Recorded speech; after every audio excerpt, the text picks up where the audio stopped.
Isa ka ba sa ka-Grab rewards holder o nakuha mo ang target na binigay sa iyo ni Grab? Isa sa mga ka-Grab rewards mga partner ay ang Grab food voucher. Mga partner, halika't kunin natin at i-claim yung Grab food voucher mo. Tara!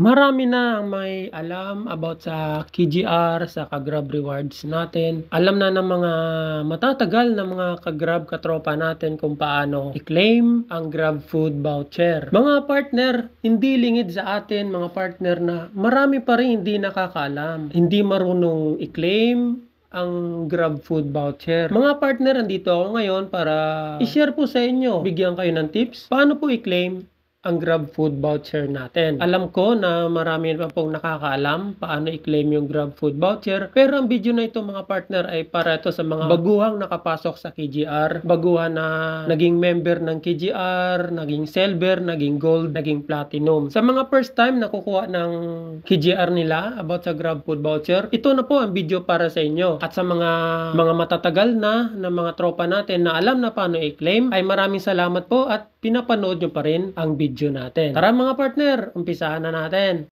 Ang unang gagawin natin mga partner ay sa Grab apps natin ay pupunta po tayo sa ating profile. Pindutin po yung ating profile at saka makikita na po natin dyan ang Grab benefits mga partner.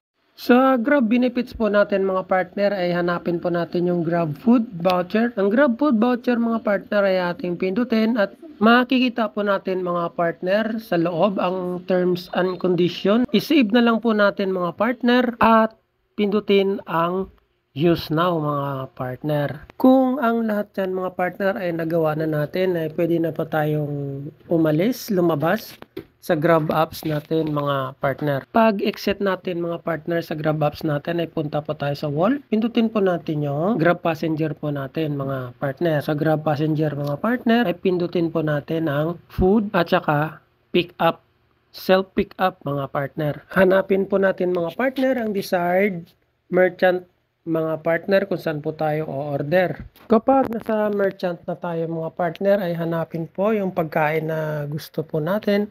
At siguraduhin mga partner na ang presyo ay ganun din ang nakasulat sa ating Grab benefits mga partner. Sa gold mga partner ay 100 at saka sa platinum ay 200. Dahil ako mga partner ay gold at ang aking benefits ay 100, ang napili ko mga partner ay halagang 100 din mga partner. At kung nakapili ka ng mga partner ay itap na lamang ang add to basket. Tapos niyan mga partner ay itap mo rin ang basket mga partner. Susunod niyan mga partner ay lalabas na yung place to order mga partner. Pero bago mo itap ang place to order mga partner ay itap mo muna ang use offer to get discount. Pag natap na mga partner ay mapupunta po tayo sa enter promo or gift code. Ang code natin mga partner ay type mo lang yung KGR, GF, 100 sa gold, buwan at saka taon. Pag okay na mga partner ay lalabas po mga partner yung KGR voucher natin.